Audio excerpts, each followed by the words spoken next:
कक्षा 7 भूगोल का अध्ययन करेंगे। प्राकृतिक प्रदेश एवं जनजीवन के अंतर्गत मरुस्थलीय प्रदेश का अध्ययन करेंगे। तो प्राकृतिक प्रदेश एवं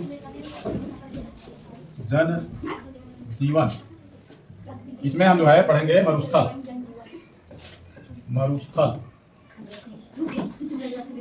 मेन हमारी टॉपिक है आज का मरुस्थल।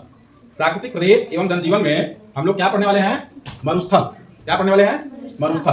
तो हम देखेंगे कि दुनिया में कहाँ कहाँ मरुस्थल हैं ना, और यहाँ की विशेषताएं क्या है। तो सबसे पहले आप लोग ये जान लीजिए कि जो मरुस्थल होता है वहाँ पे जलवायु विषम होती है। विषम से मतलब कम पानी बरसता है, वनस्पतियां सूक्ष्म क्षेत्र में विरल होती हैं, बड़े बड़े पेड़ नहीं होते हैं, मिट्टी उपजाऊ नहीं होती है। तो मैं बता रहा था कि मरुस्थलीय भागों में वर्षा कम होती है, वहाँ लोग कम रहते हैं, वहाँ पे वनस्पतियां कम होती हैं, पेड़ पौधे कम होते हैं, विरल होता है, यानी वहाँ का जीवन बड़ा कठिन होता है। लेकिन दुनिया के इस नक्शे में आज हम लोग सीखेंगे कि इस तरह के स्थान पूरे पृथ्वी पर कहाँ कहाँ पाए जाते हैं और उन्हें किन किन नामों से जाना जाता है। मुख्य रूप से हम पढ़ेंगे मरुस्थल, ठीक है ना। तो आइए हम देखते हैं विश्व के नक्शे में कहाँ कहाँ कौन सा मरुस्थल पाया जाता है। तो सबसे पहले हम ये जो आप देख रहे हैं, या उत्तरी अमेरिका है या दक्षिणी अमेरिका। हम उत्तरी अमेरिका में पहले देखते हैं कि मरुस्थल कहाँ और किस नाम से जाना जाता है। तो उत्तरी अमेरिका में ये जो स्थान है, इसको ध्यान से देखो, कोलोरेडो। क्या नाम है?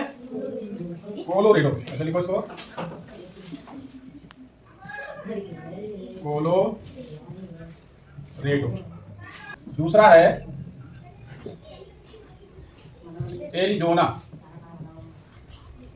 ये बेल्ट है एरिजोना। यानी उत्तरी अमेरिका में मुख्य रूप से दो मरुस्थल हैं, एक कोलोरेडो के नाम से जाना जाता है और दूसरा जाना जाता है एरिजोना के नाम से। इसी तरह हम जो है दक्षिणी अमेरिका में आते हैं। तो दक्षिणी अमेरिका में जो मरुस्थल है उसका नाम है अटाकामा। अटाकामा। ये जो भाग आप देख रहे हैं महाद्वीप का, इस बेल्ट में ये पाया जाता है अटाकामा मरुस्थल, लंबे लंबे। हम अफ्रीका में आते हैं। तो अफ्रीका में जो मेन मरुस्थल है उसका नाम है सहारा। सहारा। ये जो आप देख रहे हैं, जितना ये भाग आपको दिखाई दे रहा है, ये सहारा मरुस्थल है। अफ्रीका में ही दक्षिणी अफ्रीका में जो मरुस्थल है उसका नाम है कालाहारी।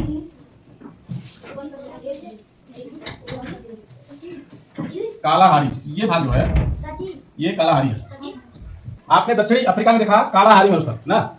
यहीं पर जो है एक मरुस्थल है, इसका नाम है अरेबियन। अरेबियन।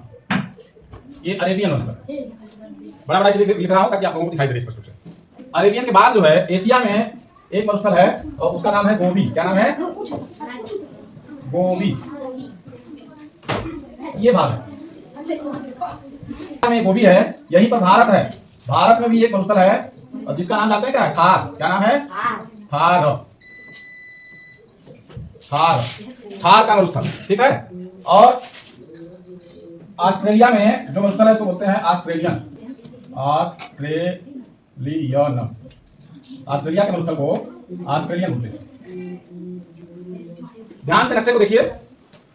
हमारे पाठ का नाम है प्राकृतिक प्रदेश एवं जनजीवन, जिसमें हम लोग पढ़ रहे हैं मरुस्थल के बारे में। संसार में कहां कहां पर कौन कौन से मरुस्थल हैं उसको ध्यान से देखिए। उत्तरी अमेरिका में कोलोरेडो और एरिजोन दो मरुस्थल हैं, जो पीले भाग से आप देख रहे हैं। ये दोनों मरुस्थल दिखाई दे रहे हैं। दक्षिणी अमेरिका में अटाकामा मरुस्थल है, जो ये पीली पट्टी दिख रही है, ये इसका क्षेत्र है। इसी तरह अफ्रीका में सहारा मरुस्थल है। दुनिया का सबसे बड़ा मरुस्थल सहारा मरुस्थल को माना जाता है। और दक्षिणी अफ्रीका में कालाहारी मरुस्थल है, जो ये आप पीला भाग देख रहे हैं। इसी तरह अरब के क्षेत्र में अरेबियन मरुस्थल है। और भारत में हमारे जो मरुस्थल है उसका नाम है थार का मरुस्थल। क्या नाम है? थार का मरुस्थल। एशिया महाद्वीप में गोबी मरुस्थल के नाम से इस क्षेत्र को जाना जाता है, जो आप पीले रंग से देख रहे हैं। ऑस्ट्रेलिया में ये जो आप भाग देख रहे हैं, ये ऑस्ट्रेलियन के नाम से जाना जाता है। इस प्रकार मुख्य रूप से 1 2 3 4 5 6 7 8 9 मरुस्थल पूरे दुनिया में मुख्य हैं, जो जिनकी विशेषता यहाँ पानी कम बरसता है, यहाँ लोग कम रहते हैं, यहाँ पर वनस्पतियां विरल हैं, कम है। तो शुष्क प्रदेश के रूप में जाना जाता है। और शुष्क प्रदेश के साथ ही जो है निर्जन है। निर्जल मतलब कि मिट्टी नहीं है, ज्यादातर बालू है। जब बालू है तो वहाँ कोई उत्पादन नहीं होगा, खेती नहीं कर सकते हैं। जब खेती नहीं कर सकते हैं तो लोगों को रहने खाने की सुविधा नहीं रहेगी ना, पानी कम बरसता है, खेती नहीं हो पाती है, मिट्टी नहीं है ना, वनस्पतियां नहीं है, तो मानव के रहने लायक स्थिति नहीं है ना।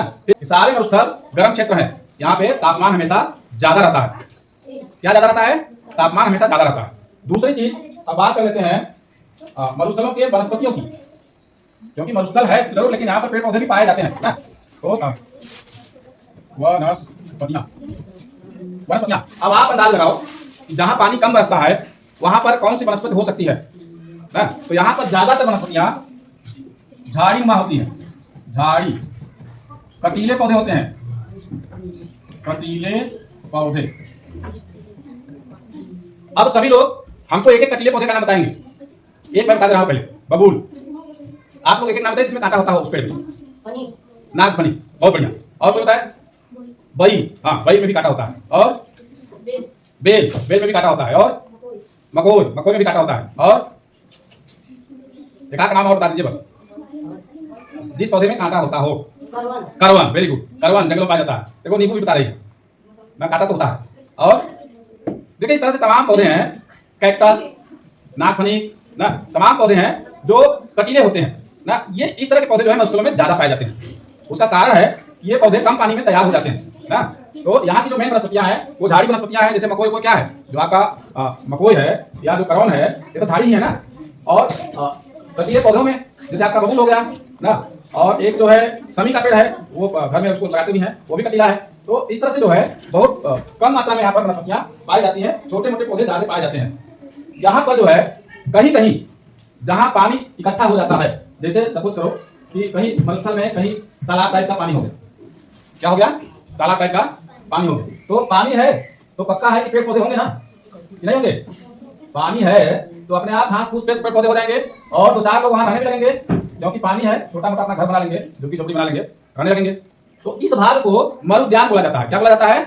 मरुद्यान। मरुद्यान मतलब मरुस्थल में वो एक तरह से उद्यान है, पार्क है, जहाँ हरियाली है, इसको इसलिए हम लोग मरुद्यान बोलते हैं।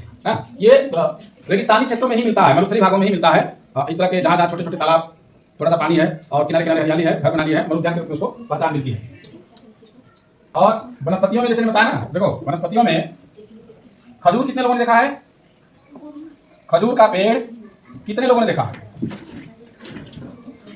मरुस्थलीय भागों में खजूर बहुत ज्यादा पाया जाता है। क्या पाया जाता है?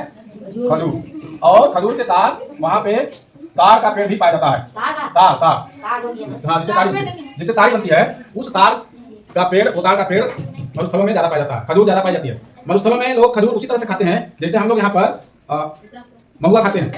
यहाँ महुआ ज्यादा है ना, वहाँ खजूर ज्यादा है ना। खजूर, यहाँ भी खजूर कहीं कहीं आप लोग देखे हो तो यहाँ कोई खाता नहीं है ना, जो जानता है खाता है, जो नहीं जानता है बताओ ना। लेकिन बड़ी महंगी बिकती है खजूर, 400-500 रुपए किलो बिकती है। खजूर का फल बिकता है 400-500 रुपए किलो, 1000 रुपए किलो। मतलब मरुस्थलीय भागों में जो मुख्य सवारी है वो है ऊंट। क्या है? ऊंट। चलो ऊंट यहाँ लिख रहे हैं, ये ऊंट। ऊंट को यहाँ का मतलब रेगिस्तान का जहाज बोलते हैं, रेगिस्तान का जहाज। ऊंट को हम क्या बोलते हैं? ऊंट को हम क्या बोलते हैं? रेगिस्तान का जहाज। जहाज है ना, रेगिस्तान का जहाज। ऊंट को हम रेगिस्तान का जहाज बोलते हैं। और रेगिस्तान, क्योंकि रेगिस्तान में बालू ज्यादा है, तो वहां पर बालू में आप लोग चले हो कभी? सोन नदी के बालू में चले हो तो जल्दी जल्दी भी चलते हो तो पैर आगे नहीं बढ़ता है ना, बालू में पीछे सर जाता है। तो पता चला 2 घंटे का रास्ता अगर है तो वो 6 घंटे लग रहा है, 7 घंटे, 10 मिनट का रास्ता 1 घंटे लग रहा है। उसमें ऊंट बड़ा काम आता है। ऊंट के पैर छोटे छोटे होते हैं, हाँ लंबे लंबे, बहुत बढ़िया। कम से कम आप लोगों ने ऊंट देखा है। ऊंट के पैर लंबे लंबे होते हैं, इतने हम लोगों से भी ज्यादा लंबे ना, कोसा से ज्यादा लंबे। तो वो एक पैर यहाँ है, दूसरा पैर वो 2 मीटर आगे रख देंगे ऐसे ना। तो इस तरह से ऊंट जल्दी जल्दी रेगिस्तान में आगे बढ़ता है, इसलिए उसको वो जल्दी पहुंचा देता है रेगिस्तान में, इसलिए रेगिस्तान का जहाज उनको बोला जाता है। इस बात को याद रखिएगा। अब जो है बाकी जीव जंतुओं में रेगिस्तान में क्या पाए जाते होंगे? जहाँ पानी भी कम बरसता है, जहाँ खाना दाना भी नहीं है, जहाँ लोग भी नहीं है, तो वहां पर छोटे छोटे जीव पाए जाएंगे। उन छोटे जीवों में आप समझ लीजिए जैसे सांप है, नेवला है, सांप है, नेवला है, बिच्छू, ये छोटे छोटे जीव जो है रेगिस्तानों में पाए जाते हैं। लोमड़ी है, लोमड़ी के अलावा जो है चूहे हैं, हर जगह मिलते हैं ना। वो ये सब जीव आप लोग देखे भी होंगे, नाम भी सुने होंगे तो ये सब जीव जहाँ कम पानी रहता है वहाँ पर ये भी रहते हैं।